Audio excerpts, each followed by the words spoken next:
This is Logical Logistics, where we cover shipping, supply chain, logistics, and everything in between. Welcome to the show. So welcome to the newest episode of Logical Logistics. Today's guest is Sam Hamilton, and he is the owner of Momentum Courier, owner and president, correct, Sam? That is correct, yes. And why don't you give a little background on yourself? Because what I know about you, it's really interesting. I think the listeners should learn about your business in the area that you cover. So why don't you give yourself, a little background about your company and how you got into the business? Okay, I appreciate that. I graduated from Eastern Kentucky University in 1989 with 2 degrees, computer electronics and a bachelor in computer science. The first company that I worked for straight out of college, it was in my hometown. I live in a very small rural area. Was a company called Hyster Company that manufactured forklifts. I was hired to implement a new computer system there. Did that for 3 years. Moved on to another company for about a year that manufactured gas meters in the United States. Worked on a new computer system there. After doing that, I was tapped by a company that a lot of people know in the wire and cable industry, a company called General Cable Corporation. They were moving and merging 3 different divisions of their company to a new headquarters in northern Kentucky in the Cincinnati area. So I relocated north of where I'm at now because I'm actually back in my hometown now after several years. Spent 3 years there merging those 3 divisions of that company together. Became the director of the manufacturing systems there, running 18 manufacturing plants and 5 distribution centers running the computer software for those. Once I did that for about 3 years, I was asked by a company in Chicago, Illinois, to implement software. It was a software company, a company called SSA. Traveled all around the United States implementing EDI software. Stayed with them through 1999. They kind of took a downturn because of the year 2000 issue. Their sales dropped. I went to a new company called I2 Technologies, a company in Dallas, Texas, selling CRM software. We were one of the pioneers in the electronic commerce over the web, doing things that Amazon does now and things we take for granted. Did that for a year, was responsible for half of the United States, South America, Canada, and then half of the vertical markets that we went into, which was included automotive, oil fields and services, power industry, customers like Siemens, customers like Caterpillar, John Deere, Case New Holland, heavy equipment manufacturers, and people like that. Wow. Did that for a year, and then that's where I got into the logistics arena. All right. I did well there in the startup program because CRM was a brand new product for us. In the first year, we sold about $90 million worth of software, and out of that $90 million, I was responsible for about 65 or 70 of that. What year was this? That was in year 2000. Okay. So then in 2001, they put me in charge of their service parts planning solution, which they sold to the service industry and replacement parts. The logistics basically of planning where to keep that 1 or 2 parts to service people most efficiently. So the customers now that I'm driving for are the customers that I was selling software for, people like Dell and people like UPS and Siemens Power Generation, people like that who needed a turbine, but they were so expensive that they could only keep one in a certain area, and they needed to know exactly where in the United States to position those so that they could best utilize the materials that they had and saving costs. So I did that for a year. All right. So, so at this point in time, where were you located? I was actually located in the Cincinnati, Ohio area. Okay. But I was commuting to Dallas, Texas every week, working with them. And during that period of time, I was what we called a SWAT team member. I would go into a customer, explain our products in details for the sales guys. I was a pre-sales salesman, so I was the guy that demonstrated the products. The salesman would go in and start the deal. I would come in and show them how the product worked, how we could solve those problems. So, my background, because of that, is I have experience in a wide array of industries because I've been in, all of these companies, and I'm a hands-on guy, so I like to tour the plant. I'm not just in there to sell you something. I want to know how your business works. I want to know how to solve your problem. I want to be a partner with you. And that's what we built this business on. Okay. So I went to another company for a couple of years. That didn't work out. The stock market and stuff was starting to drop, and I decided that I wanted to control my own destiny, so I wanted to start my own company.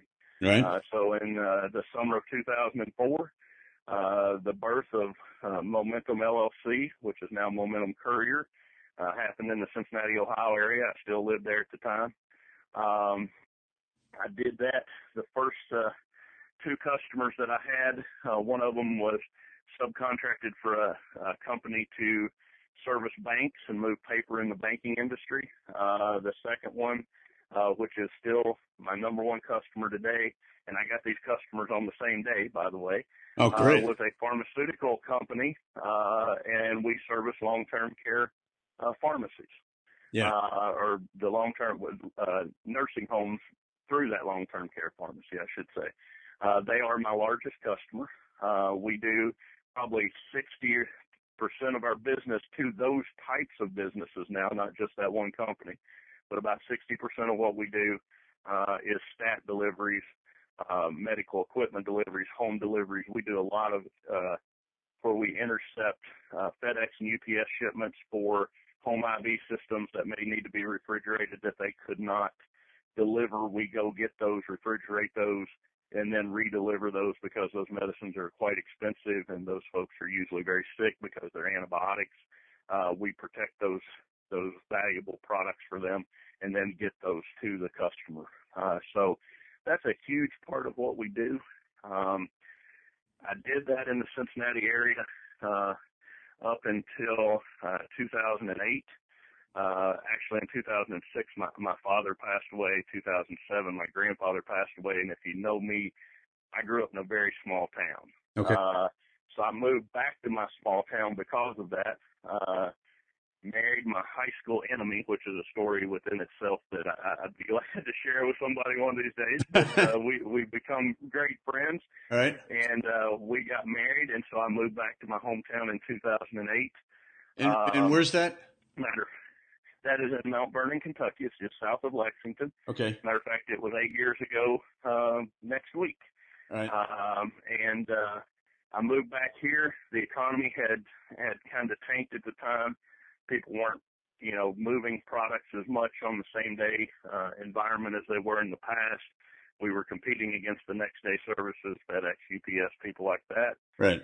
So I decided the best time to grow a business is when business is down. So I opened up the Mount Vernon location, which services southern Kentucky. I opened up the Lexington branch, which is just north of us. It services the central Kentucky area.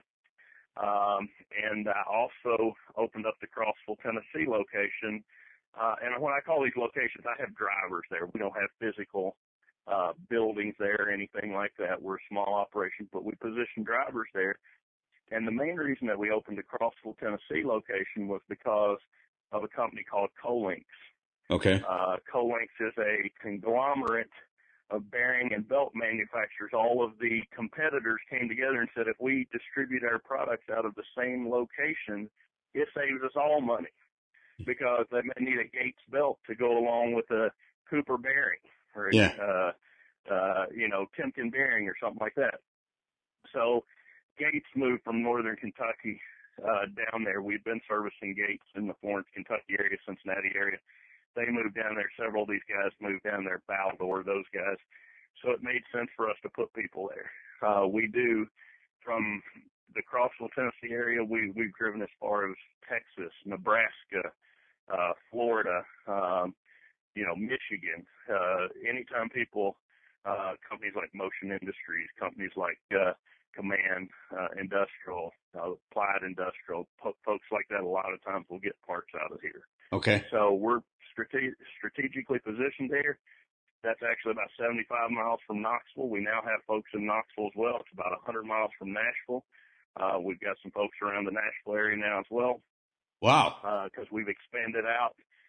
We actually have, but we can, if we need to, out of Crossville, because we're also only about 75 miles from Chattanooga from there. So, I mean, if we get in a position, I've actually sent people from there to each of those airports in those areas to service them, because we're kind of right in the middle of that Tri-City area, if you will.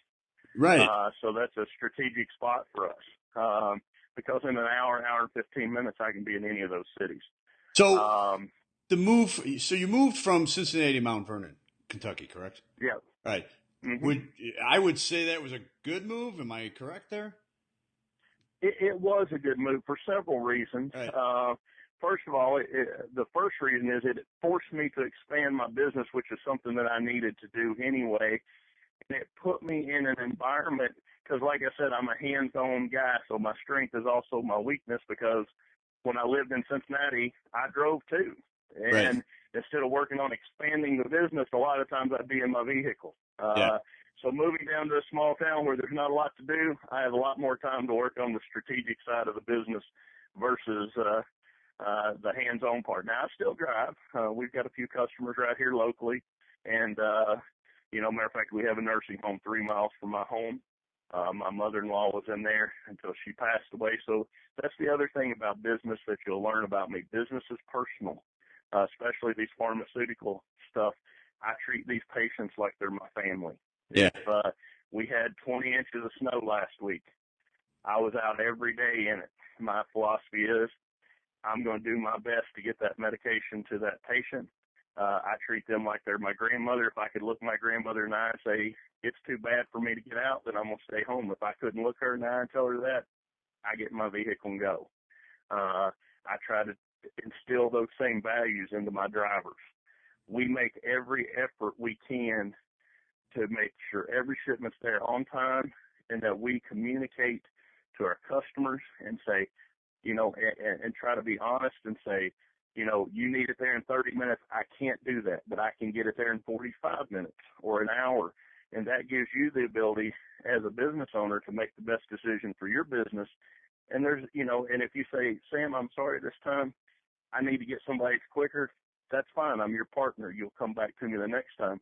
I'm not going to tell you it's going to be 30 minutes and then show up 2 hours later. Yeah. And you think that should go without being said, but one of the biggest customers that I had, they are still one of my customers. Their business has taken a downturn, so they're not one of my bigger customers now. It took me a year to get them to understand that when I told them that, that's what it was. They every time I would tell them I can't get there in 30 minutes, I'll be there in 45, they'd say, well, let me call you back if I need you. They'd call their old person that I took their place of, and they'd tell them, yeah, we'll be there in 30 minutes, and they'd show up 2 hours later. And then they would be upset. And I'm like, if you want me to lie to you, just tell me that. But that's not my personality. I don't do that. Exactly. I'm going to tell you the truth. You need to start banking on that. And it took me a long time, believe it or not, to get that customer to understand, to trust me. Because I know this industry, has been, a lot of folks, and I'm not saying people do it on purpose, but there's a lot of folks in this industry, in my opinion, who go out here, they get a truck, they start driving, they say, oh, if I had 2 trucks, I could make twice as much money. They understand how to get from point A to point B, but they don't understand what I call logistics, which is, why is that shipment being there? Why is it important that it's there on time? What's the cost on the other side if it's not there? Give you a great example. Many years ago when I first started, we had a call to pick up a motor in Cincinnati, take it to Chicago, Illinois, to Ford Motor Company. We get up there, and the security guard told my driver, said, do you see those signs that say 10 mile an hour? He said, yes, ma'am. She said, ignore them. Go. They need you. They were down 10 hours. It was costing them $400,000 an hour to be down. Yeah. Yeah. That's what we understand. We understand time is money. Yeah. And that's what a lot of companies don't get, because they don't they've never been on the side of the business I've been on. They've never been in those plants. They've never, they don't understand that. And it's not their fault. They've just not been exposed to it. And I think that's a competitive advantage that Momentum Courier has over our competitors, is because we realize that. Yeah. And we try our very best to solve those problems. Now, there's times when you just can't fix a problem. You don't have the tools or whatever. And then we just tell you that. I get calls. Our niche market is cargo vans or smaller. I get calls all the time for people, well, do you have a box truck? Well, no, I don't. But now I've had customers that we were their only solution. I've actually rented a box truck for them because they were a good customer and go pick up their shipment. Now, did I make money on it? No, but I covered my cost enough to take care of my customer because my customers come first. Yes. And I partner with them. Yeah. To me, when I walk into a nursing home, for example, and I deliver that medication, I represent that pharmacy. And there's many times when maybe the pharmacy's made a mistake, they didn't get it out on time, that those customers, those nurses, because they're upset because maybe they've got a patient that's sick or either dying, and those patients will, those nurses will be mad and they'll yell at us. Well, it wasn't our fault, but you know what? You say, yes, ma'am, I'm sorry, ma'am. Well, they're under a lot of stress. We'll give that feedback. They are. Yeah. And so you understand, you represent that pharmacy. You can't say, well, they didn't call me until 10 minutes ago. I mean, you don't throw your customer under the bus. I mean, you don't do that, You just tell them, hey, we'll work on it. I'm sorry. And you go on. Because when you walk out of that nursing home, that's the end of it. You've made her feel good. You've helped your customer's relationship. And you keep your business. If you go in there with an attitude and say, well, I didn't do it, yeah, she may say that's right. But if she calls her customer and they lose their contract, guess what? You don't have a job. And, yes. and so that's our attitude. So I think that's important. It sounds like you cover the entire state of Kentucky and then some. We do. The only area in Kentucky, and we've actually looked to expand in this area because my biggest customer that I spoke about earlier is actually now running some stuff out of the Huntington, West Virginia area, Ashland, Kentucky, Virginia. We don't really have anybody up in that area right now, so just that far northeastern tip. Okay. But that's our next place to expand. So the way I've grown my business in the past, because I've tried not to grow it too fast, is I find a customer that says, I need you in Huntington, West Virginia, or I need you in Ashland, Kentucky. We put 2 or 3 folks there, and then we grow the business that way. Okay, so any place in that area. Okay. All right. So first of all, how do you find a customer that? I mean, how do you get this information from a customer? I need someone in Northeast Kentucky, and secondly, how do you find the right people? Well, 2 things. The first part of your question is a lot of times it's an existing customer looking to expand. Okay. Or it's having conversations like this with people that I know are needing solutions, cold calling. And so I've been in sales for, 10, 12 years. So I'm not opposed to picking up the phone and calling somebody and saying, hey, what's your needs? And I do a lot of that as well. And just ask people, what are you doing today? What do you need? Where are your, where do you pick up from? When you call me a courier, where do you need them to be located? I mean, I do a lot of that kind of stuff. But a lot of times it is existing customers just wanting us to expand out. Once we establish that new location with them, then we go prospecting and hunting business from other customers to augment that first customer. Yeah. And we do that. So, and then how do we find the right people? Drivers, a lot of what we do is small markets. We're in some very small cities. We're in, which when I say small, don't have a major airport. Like we're in Elizabethtown, Kentucky. We're in Bowling Green, Kentucky, Paducah, Kentucky. There's no big airports there. Right. So it's a challenge because many times, getting enough business in those small towns to keep a good driver is hard. But we use a lot of semi-retired people that have a flexible schedule. We don't run shifts. We let our drivers be on call. Our philosophy is they're independent contractors. We want them to work and make as much money as they feel like they need to make in a safe environment. But we do that to allow them to work and feed their families, because the worst thing you can do is get 4 people to do 2 people's job and then all 4 of them quit. Right. So we work with those drivers, and we let them tell us what they can do, what they can't. We've also built up a nice enough network in the state of Kentucky, especially, that, for example, Elizabethtown and Bowling Green are 80 miles apart. If my Bowling Green area gets swamped, I'll pull an Elizabethtown driver down to Bowling Green and let them help out for a while. Do I make money on the jobs they do? No, but I break even enough that, again, I service my customer. My driver makes money so that they continue to work for me. And, everything's good that way. Being a small company like I am, I don't have to make a huge amount of money. I have low overhead.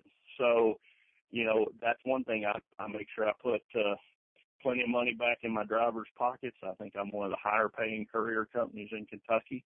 All right. Because I want good drivers. I want quality drivers. I'm not one of these companies that, pays their drivers low and then tries to pocket all this money. Again, I live in a very small town. My cost of living's not high.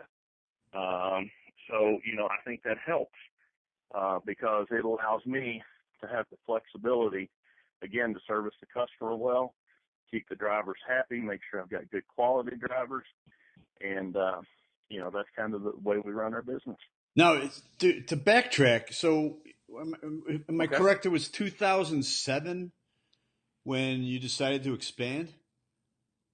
It was the fall of 2007, spring of 2008. All right, so most people I know would have recoiled in that situation. What made you decide to be contrarian and expand in a situation? Well, Go ahead. That's actually a good question.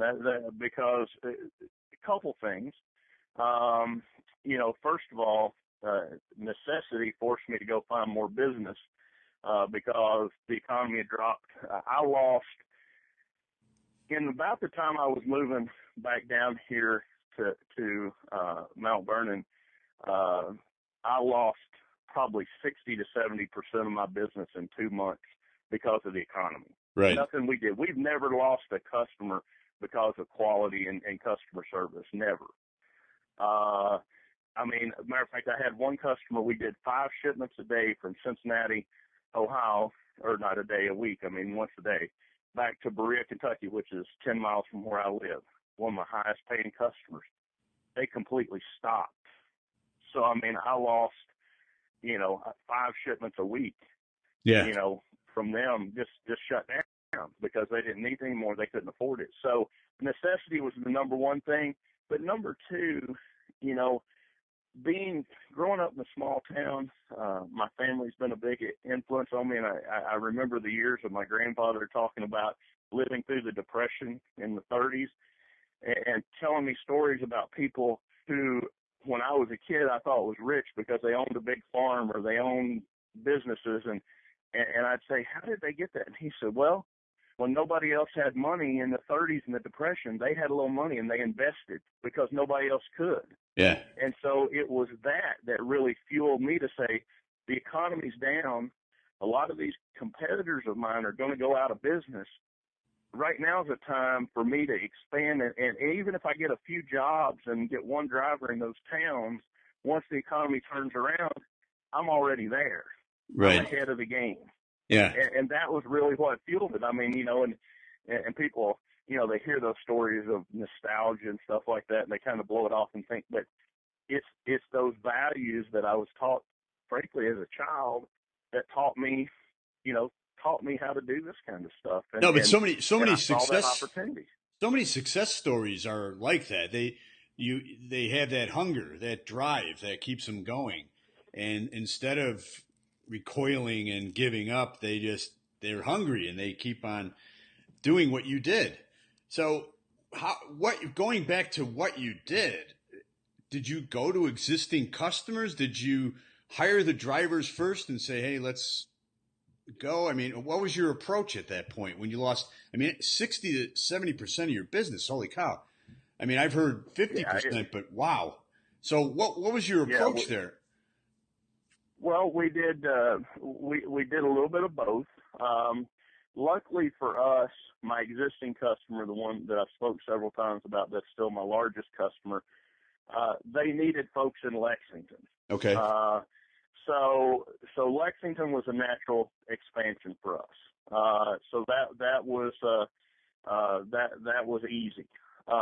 They also had another branch. That particular branch of their pharmacy is located in Louisville, Kentucky, and so we had worked with them, and we had a good relationship with them because they actually had a pharmacy branch in Florence, Kentucky, and we did all their work there, but they closed it down, and I knew when they closed it down, they consolidated, into Louisville, but they'd closed their Lexington branch at the same time. So I knew they needed people in Lexington, to handle the stuff for that Louisville thing, to do the stats. So I talked to them. And in the meantime, talking to them, they told me, well, we've got a branch over in Glasgow, Kentucky that you might want to talk to because they service some stuff in the area you're moving to. So that's the nursing home, among others, that's 3 miles from my house. Yeah. So they kind of word of mouth on that one. At the same time, the Crossville, Tennessee one, I knew that Gates moved to Crossville and was starting to do stuff out there. And I did work for a logistics company out of Chicago at the time, and our business with them had died. And I just called them up and said, and I knew it was the part of the economy. I said, hey, why are you guys not calling us anymore? And they said, well, to be honest with you, we don't have much business in Cincinnati anymore. But man, if you had somebody in Crossville, Tennessee, we could use you because those companies have all moved down there and we can't find anybody down there. So again, this kind of opportunity in those two locations. But then, in a couple others, Paducah, Kentucky, my dispatcher actually lives in Paducah, Kentucky. So, we work remotely. We're on both ends of the state. But I kind of hooked up with him, found him, through doing some searching. And he said, hey man, I'd really like to do something out here. Do you have an opportunity for me? And so I had a driver and I had no customer. So then I went out in that case and looked for customers.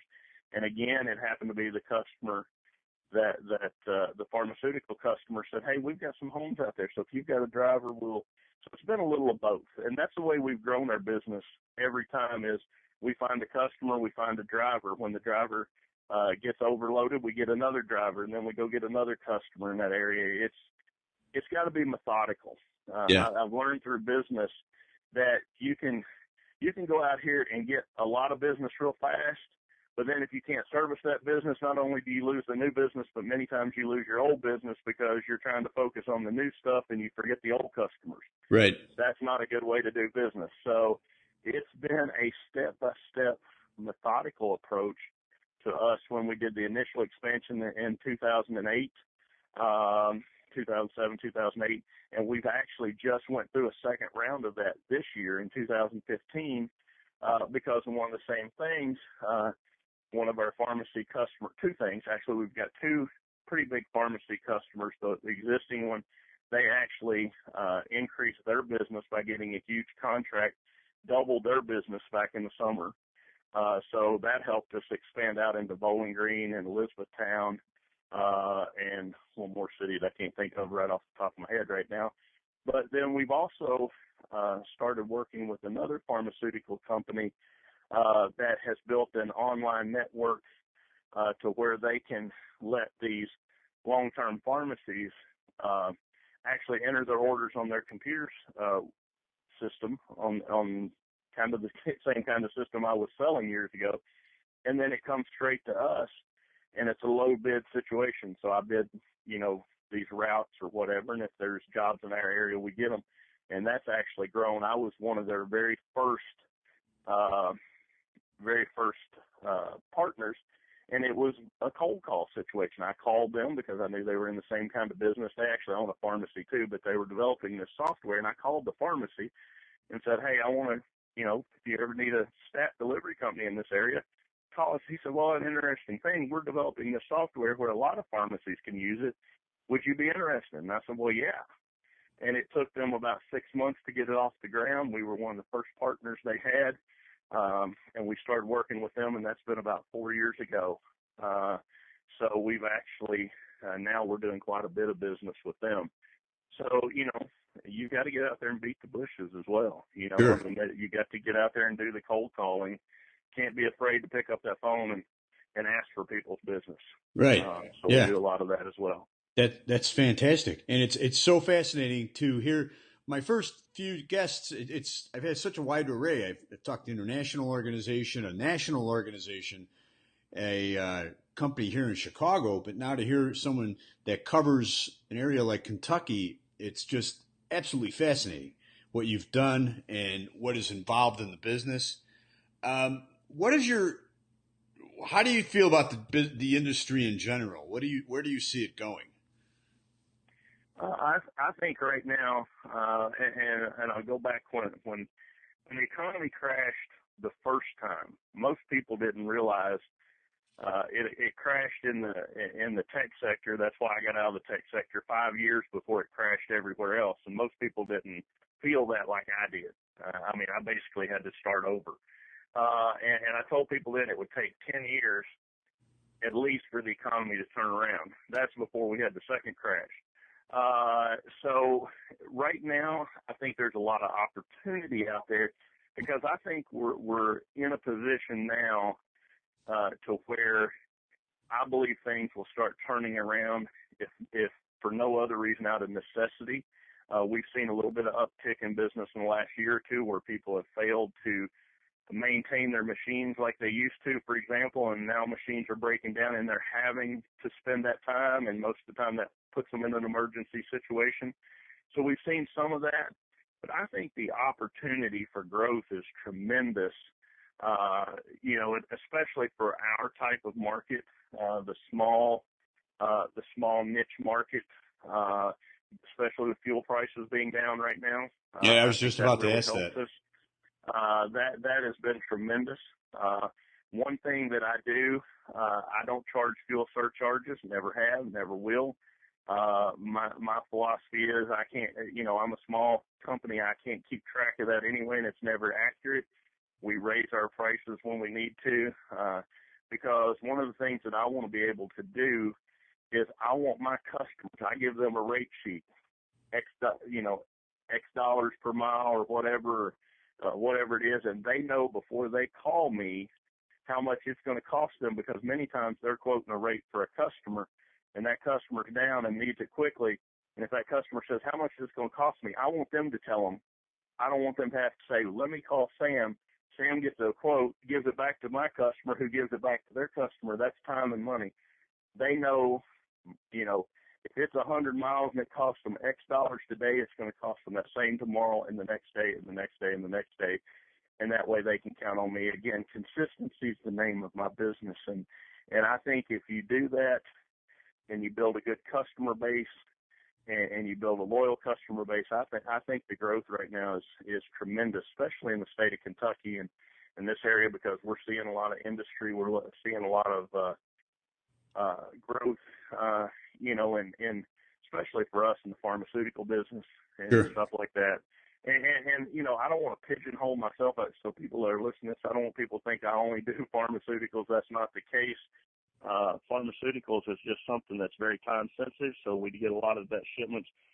That's mostly what we do is time sensitive stuff, because we understand that need for speed, if you will. So we do a lot of food manufacturing plants, process manufacturing. If you're familiar, you know, people that are familiar with process manufacturing. To give you a great analogy, when I was selling computer software with I2 Technologies, I went into Interbake Foods in New Jersey. At the time, I think they made all the Girl Scout cookies. I don't know that they still do that, Right. but at the time they did. Yeah. There was a plant there that was a mile long. I mean, and we were in there. I was selling software. Electric goes out. Also, the fire alarms go off. And we have to go outside. They're opening this old building, all the windows that didn't have air conditioning, and smoke just rolling out of it. And I asked the guy, I said, what in the world's going on? He said, have you ever seen a mile of cookies burn? He said, that oven quit turning. those cookies literally will catch on fire inside that oven. Yeah. He said it will take us a week. We have to clean that oven by hand, that conveyor. It'll take us a week to get started back. That's the things that the process industry, that's why they need shipments in a hurry. We understand that. So when they're broke down and they say, we've got to have it in 2 hours or 4 hours or we're going to be in a world of trouble and it's going to cost us a lot more money, we understand if that conveyor stops, that's going to cost them more than if we can get it there and they can be down 5 minutes and get it back going and stuff like that. So it's that type of stuff that our business, I think, brings that a lot of courier companies and logistics companies don't understand. I've been there. I've seen it. You know, I've seen those disasters like the cookies burning up and buildings being on fire. And, you know, we laugh about it now, and I do too, but that was a serious thing. That cost them a lot of money. Oh, yeah. And, you know, so I think there's a lot of opportunity for people that want to understand the business. I think at the same time, because you asked me about opportunity, I think you're going to start seeing companies, and you already have, companies that were just 2 or 3 drivers or even 10, 15 drivers, whatever, that don't understand logistics, if you will, and what that means. They're going out of business. Yeah. Because they don't understand what all's involved. And we've seen in our area, and I'll give you a good example, companies that are big name companies are going out of business because they've gotten into price wars, desperate for business, and have bid themselves so low on jobs that they can't compete anymore. They can't keep drivers. Right. I pick up drivers all the time now from companies like that say, you know, I really like this job, but I work for this other guy, and I just couldn't make any money at it. And I think that's the key. You're offering value, not a price. And exactly. That's the key. Yeah. Yeah. I mean, I had a guy that worked for me for a while, him and his dad in Cincinnati. He decided that he wanted a cargo van, and we didn't at the time have a lot. This was early on. We didn't have a lot of work for cargo work. He said, "Man, do you mind if I go to work for this other company?" And you know, I'm a businessman. I take pride in somebody bettering themselves. If I can be a part of that, to me, that's as much as making money. I mean, you know, I want to say, hey, I helped that guy get somewhere. I enjoy that. So I said, go ahead. And I said, if you ever need a job, come back. It's here. You've done a good job for me. His dad kept working for me. He called me up about a year later. He said, man, I'm working 12 hours a day. I'm delivering office supplies, and they give me $1 a package for a drop. So if he dropped 3 items at a place, he got $3. Yeah. 3 miles down the road, he dropped same thing, doing that stuff. He's doing that 12 hours a day. Time he took his fuel out, his vehicle cost, he was making about $60 to $70 a day. Yeah. For 12 hours. Mm-hmm.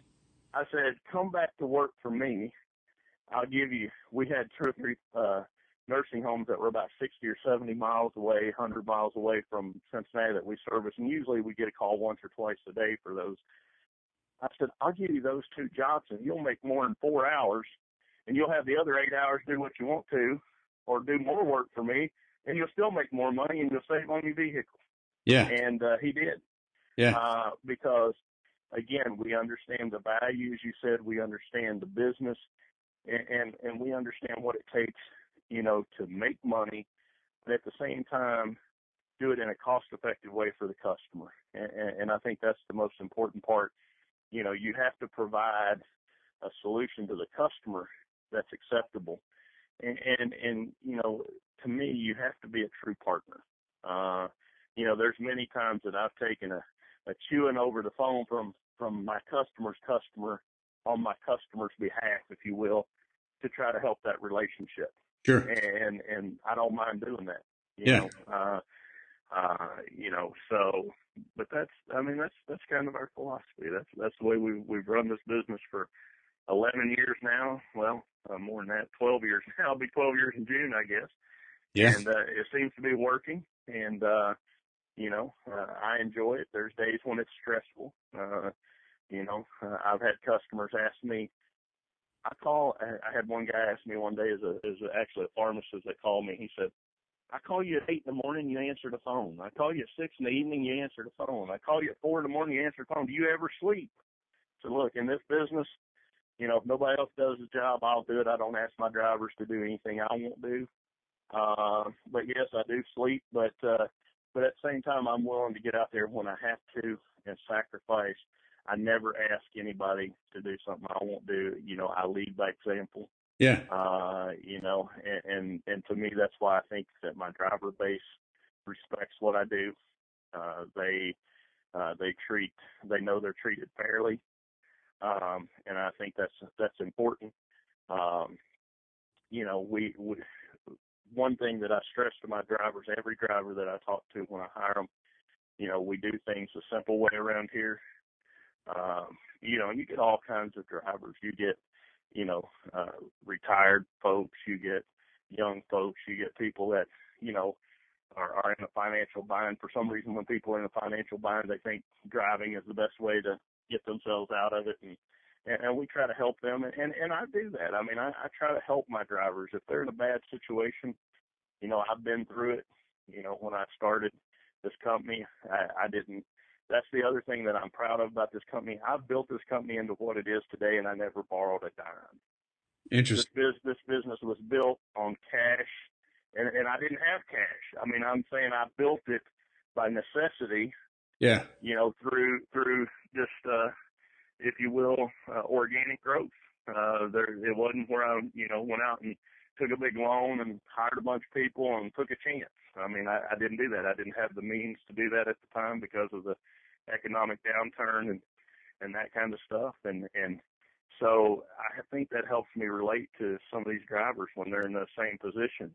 I've been there, Yeah. And I think that goes back to what I learned again from my father and my grandfather as a kid. I mean, we grew up on a farm, and there was times when cash was tight and there's times when it wasn't, and we learned to manage our business based on what we had. And I try to teach these drivers the same thing. So yeah, that's great. Really, just a fascinating story. So I always wind up my interviews, my shows with this question. So Sam, and I know that this interview you gave your answer, but I'd like you to give a little synopsis. What does the term logistics mean to you? Okay. The term logistics, I think it has a wide variety of meanings, and it means a lot of things to a lot of people, especially in today's world of buzzwords. And to be quite frank, I hate buzzwords and cliches and stuff like that. And just like I hate technology, even though I love technology when it helps me, but I'm not one of these. My wife is and I know I'm off on a tangent here, but she's one of these tech geeks. The newest thing, she's got to get it. I'm not that way. I'm a computer programmer, and quite honestly, I just soon never have a computer except when it helps me do my business. So, and I'm the same way about this. Everybody wants, if logistics is the new big word, everybody wants to plaster it all over everything so that people will pay attention to them. Right, and that's what we've seen that. I mean, that's what we see now. And I think every company out there is a logistics company. Before the interview, I we had a brief chat, and I told you see the term on the side of a ship on the ocean, and I've seen it on a small storage facility. It's so overused, and that's why I like to ask my guests that question. I want them to define it because it's so encompassing and being used in so many different areas. That's correct. And to me, there's two pieces to my answer to logistics. First of all, logistics in my business is being able to provide a cost-effective solution in a manner that will move product from point A to point B for a customer and provide a total solution. So not just moving that product, but being able to encompass the order taking and from end to end, the full gamut of it to make it a good experience. But it involves moving product ultimately. That, to me, that's logistics, is you're moving things from one place to another, and it's not just the movement, but it's the entire understanding why you're moving it, understanding how you're moving it, understanding the ramifications of not moving it. That entire part is logistics. The part it's not is, like you said, a storage bin sitting there and stuff not moving. That's not logistics. I mean, you know, that to me, that's not part of it. But people put that. I mean, you see it all over. The other part of logistics, though, to me, that I think is the most important part, and I've learned this over the years. You know, my grandfather told me when I went off to college not to go to college and come back an educated idiot. That's what he told me. And my grandfather is a very plain-spoken man. He was in World War II, received the Purple Heart. I mean, so he didn't mince words at all, but he told me that. And to me, the basic part of logistics, the word logistics comes from the word logic. Do logical things, common sense things in making your business decisions on how to move product from A to B. And that's what we do at Momentum Courier. We use logic. We don't try to be the most high-tech thing. We use the common sense, simple approach to solve problems for our customers, because we want our customers' lives to be simple. We want their customers' lives to be simple, our drivers. So I think if I had a definition for logistics, I have to start with the word logic, or logical to start with. And I hope that makes sense to people. It makes a lot of sense to me, because the name of the show is Logical Logistics. So you hit the nail on the head as far as I'm concerned. Well, and exactly. I mean, that's the way we run our business. You know, when I say I'm a small company, I mean I'm a small company. I don't have 15 people even in the office to support our drivers. You know, I got a dispatcher, I got myself. I use a couple of contractors sometimes to help me out on stuff when I have projects. But, you know, we're running about 20 to 25 drivers in about 10 different locations across Kentucky, Indiana, Missouri, Illinois, Ohio, Tennessee. And we got a very small staff, but we do it because we use the small common sense approach. We don't try to be a lot of things to a lot of people. You know, we know our market, we know our solution, we know what we do to people, and we do it well. And I think that's where we've been successful. Well, Sam, I'd like to thank you for joining us. This has just been a great interview. Once again, this is Sam Hamilton, owner and president of Momentum Courier. Sam, what's the best way for people to reach you? The best way for them to reach me is either you can call my dispatcher at 859-694-3700, or you can email me at sam.momentum@yahoo.com. Okay. Either one of those will get us. If you get my dispatcher, which you probably will if you dial the number, just tell him that you need to speak to Sam, and he will get me, and I'll be glad to talk to you. You know, I want to thank you for this time. I've enjoyed this. Quite honestly, I don't get to do these kind of things much anymore. This was stuff I enjoyed about selling computer software. So yeah. So I want to repeat that. It's sam.momentum@yahoo.com, correct? That is correct. All right. And I'm also on LinkedIn. Okay. So, you know, they can get me there as well. Well, great. Well, I'd like to thank you for joining us on Logical Logistics. And we'll see you next time on Logical Logistics. Click the subscribe button for new videos every week, and download us and review us on iTunes. Visit www.beslogistics.net for more logistics, transportation, and warehousing resources. Thanks for watching.